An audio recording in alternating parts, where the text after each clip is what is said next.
California legislators, they're considering bills that would expand requiring training for public officials to include instruction on anti-hate speech. Joining us to discuss that California bill is Esther Wickham, education reporter for the Center Square. Esther, what exactly is the definition of hate speech? And is that a sticking point in what some of the opponents have raised about this? Yeah. Well, thanks, Greg, for having me. Assembly Bill 1578 has definitely drawn a lot of debate in California on both sides, having some concern about exactly what you said. What is the definition of hate speech?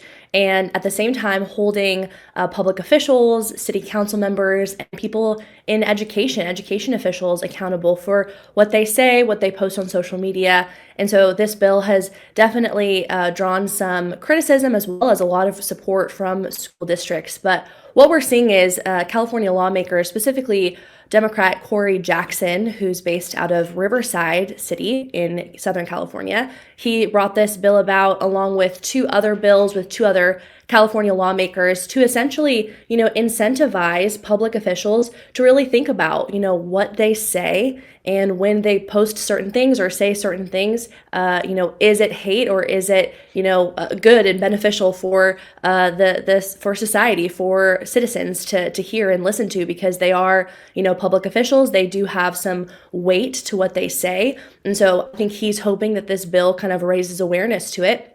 But in my conversation with him, the Center Square was able to interview Corey Jackson. I asked him that exact question, the concern around this definition of hate speech. And he referred me to the Commission of State on Hate, which is, a specific department in the state of California. And when researching this, there isn't a clear, specific definition of hate speech, but something that he highlights is that a lot of times hate speech can turn into a hate crime, which is a criminal offense. And so there isn't necessarily some specific clarity on what exactly hate speech pertains. And I think this is where this draws a lot of criticism, because it's kind of vague and ambiguous, and that's kind of what a lot of critics have said about the bill. We, of course, have a First Amendment right to free speech. I don't think there's anything in there that says except for speech that certain people may be offended by.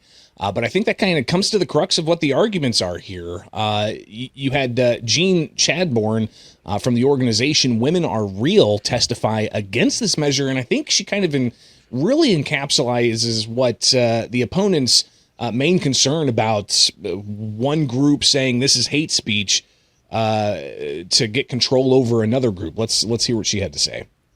This bill doesn't define hate speech. In fact, hate speech has no definition in California or federal law. The Commission on the State of Hate, whose findings form the basis for this bill, relies on self-reported survey data using an extremely expansive definition of hate. That includes non-criminal acts and, I kid you not, political opposition. And frankly, Women Are Real knows exactly how hate speech gets defined in practice, because we have been on the receiving end of that definition in this very building. On March 17th, our witness testified, raising concerns about boys and girls' locker rooms. Assemblymember Quirk Silva responded that we were, quote, spewing hate. Assemblymember Zabur followed, saying he was tired of us hating other kids. Last year, before the same committee, he compared our support for female-only sports to Nazi Germany. These government officials have decided advocating for women's rights is hate. This is a good example of why we cannot let the government dictate what hate is. Again, going back to that principle within the First Amendment, free speech. Is this an argument that's going to sway people, or how do you see this particular measure advancing at the California State House? Yeah, I definitely think it's a good question. And when posed to lawmakers, and especially Dr. Jackson, he just referred to the Commission of State on Hate, saying, I'm not going to add any new definitions. I don't think that would be a good idea. I'm going to refer to what is stated.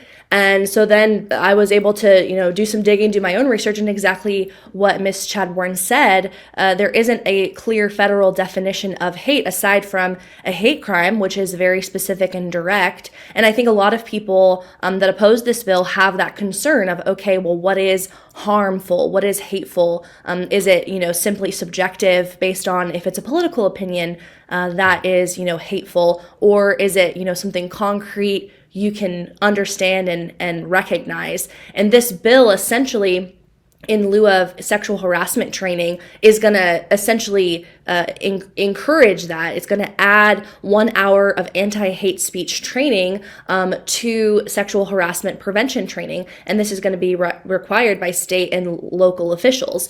And so though this may be, have some support from people saying, yes, we need more accountability for our public officials to recognize that they, hold power in what they say and what they do, and it could incentivize other people to do certain things. At the end of the day, a lot of people that are opposing this bill are asking that exact question and aren't really getting an answer on, okay, what is actually hateful? And is this blocking the door to open discourse, to civil discourse, to have good debate and good conversations around things that individuals might not agree with? Because that is very different than saying a specific thing that could bring out harm or could lead to someone's death or personal injury. So there's definitely some nuance to it, and so it'll be interesting to see how the bill passes along.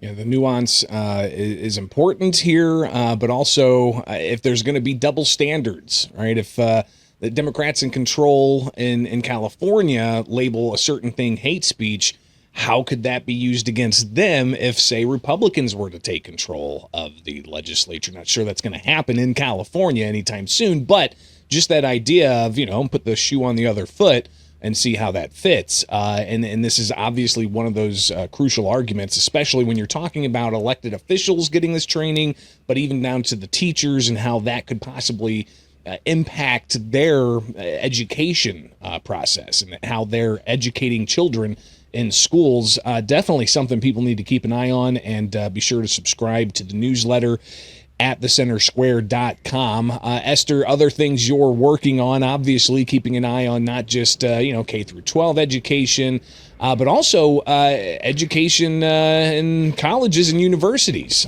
Tell us what the U.S. Department of Education is doing to try to bring about some more accountability.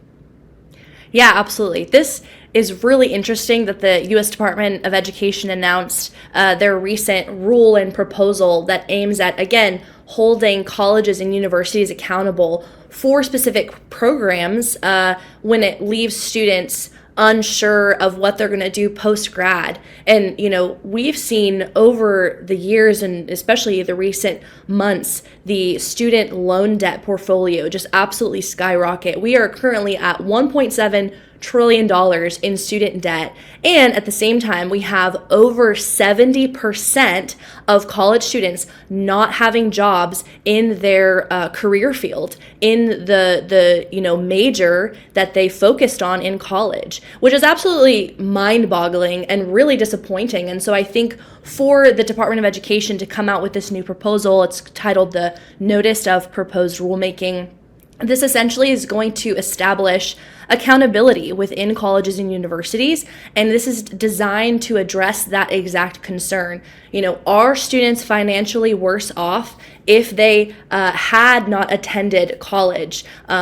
Is this actually going to help students if they go to this college and major in this specific major? Once they graduate, are they able to get a job in that specific career? And so based on that, the Department of Education, looking at President Trump's recent Working Families Tax Cut Act, which came out of the One Big Beautiful Bill, which aims at cutting taxes. This proposal is essentially going to look at the benchmark requirements for certain majors and certain programs within universities and seeing if students are actually hitting that benchmark. Once they graduate, they're also going to track the data of, okay, are they going into that specific career field? How much are they making? And they're going to compare that data to individuals between, I believe, the age of 25 and 34 that graduated only with a high school diploma and seeing, are they more, beneficial, or are they better off having gone to college with that specific major than if they had just graduated from high school and gone straight into the workforce? Yeah, So I would imagine, the people who don't have any part of that $1.7 trillion in student loan debt are the people who probably went to trade school right after college, did some apprenticeship work, got dirty in a ditch, or are doing plumbing or electrical or even truck driving. I mean, these are really good paying jobs that people don't have to rack up $1.7 trillion in yeah, student loan debt. So yeah. you do Well, think and that, go ahead. And at the same time, education has so many grants and scholarship opportunities that aren't being claimed. In the past year, there was over $4 billion in grant programs, the Pell Grant and various other grant programs around the country that weren't claimed by students, simply because I think a lot of students sadly aren't educated about education, scholarships, and grants. And so I think that there's just been this system where they don't really want to do the work, and they're just incentivized to just, requesting student loans and getting that is easier than having to write a quick essay, from this random grant or scholarship program. And so that's unfortunately been happening as well.